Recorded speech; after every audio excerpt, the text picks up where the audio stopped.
Now in the third part of the same exercise, the 22nd exercise, we are going to draw the elevation, one of the elevations of this building.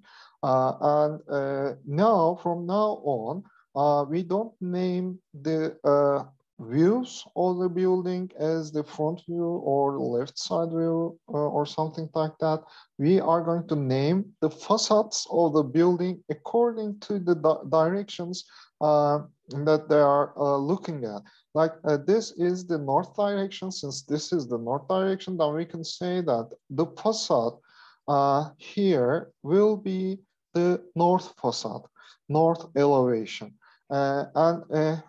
I'm sure you all know that if this is the north, then it means that this is the east, and this is the west, and this is the south. So here, the thing that we see here is the west elevation of the building. And this surface here is actually the south elevation, the south facade of the building. So this is how we need to name them. As the exercise, we need to do the west elevation. We can say drawing the west elevation, or we can say drawing the west facade. They will be the same here. So let's do this. And in order to do that, you need to imagine you are creating a section, drawing a section here in front of the building.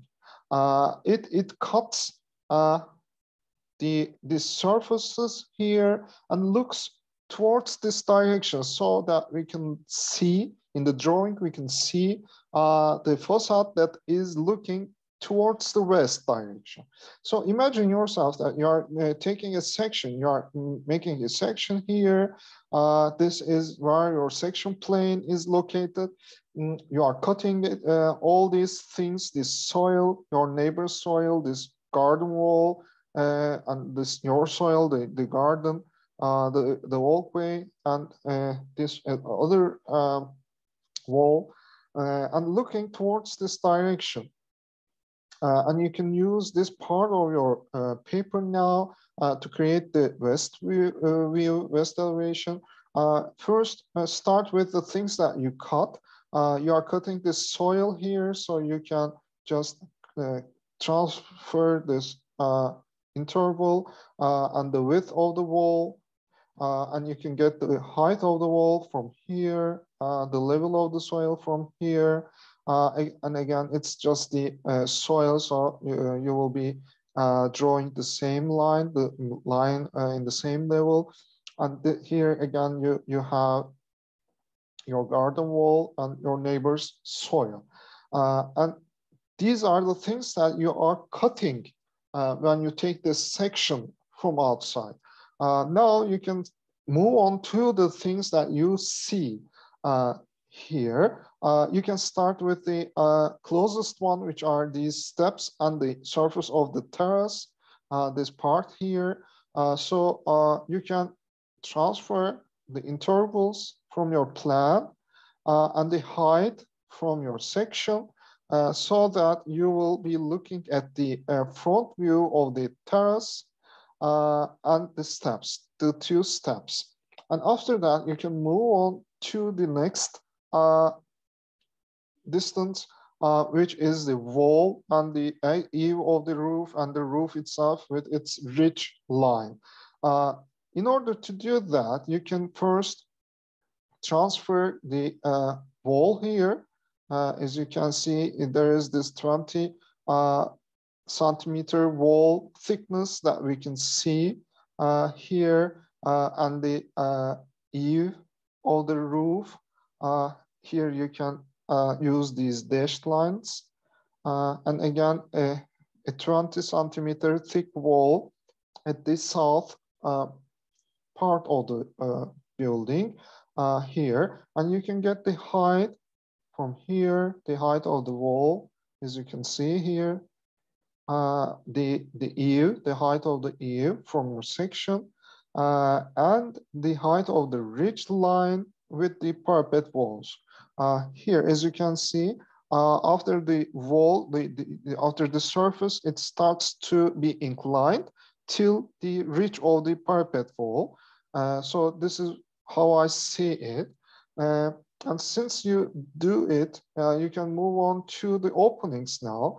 There's this window opening. You can transfer it from your plan, the height of the parapet wall, the height of the window, and you can transfer the width of your door and the height of the door from your section.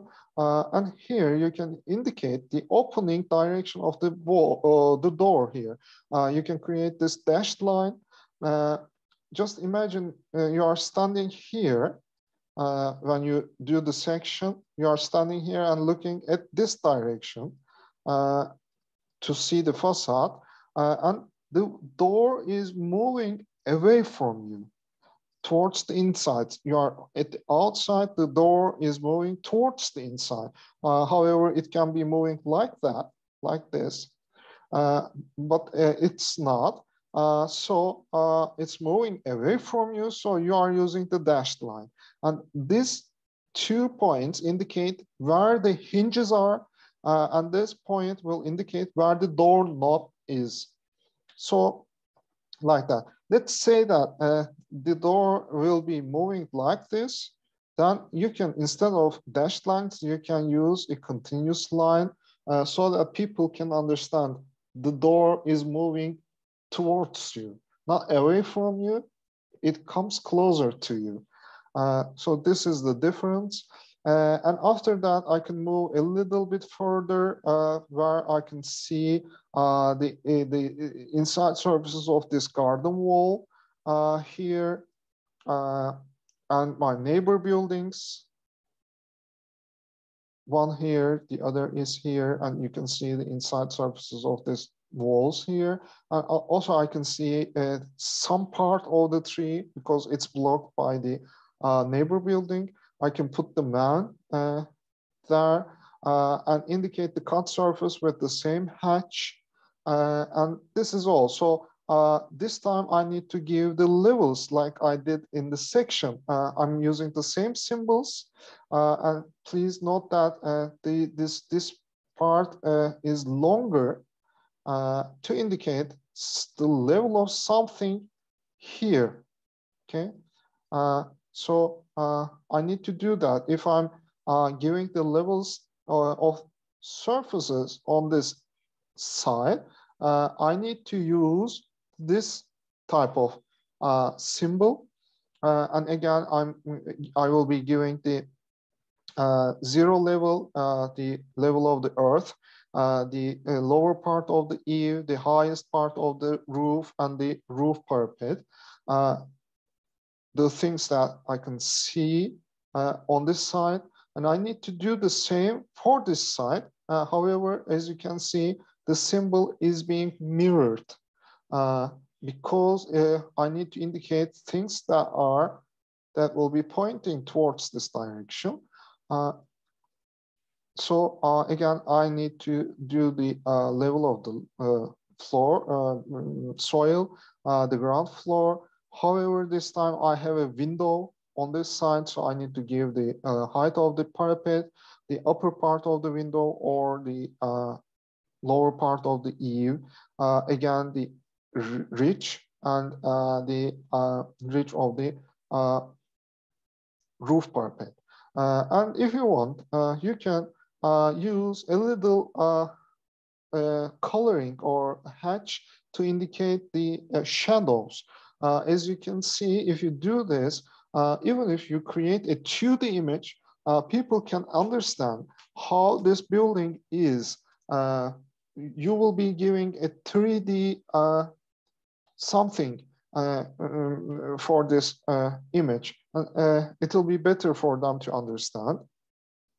And yeah, that's the end. You can now write all the names. Here, this is a plan with the scale. It's also important. You need to do this. You need to write plan and 1/100. This is the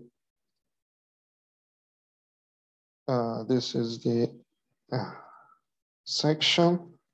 However, it's AA section because we have two sections. Again, it's 1/100. And here you need to write west elevation or west facade if you can, if you want to, and that'll be all.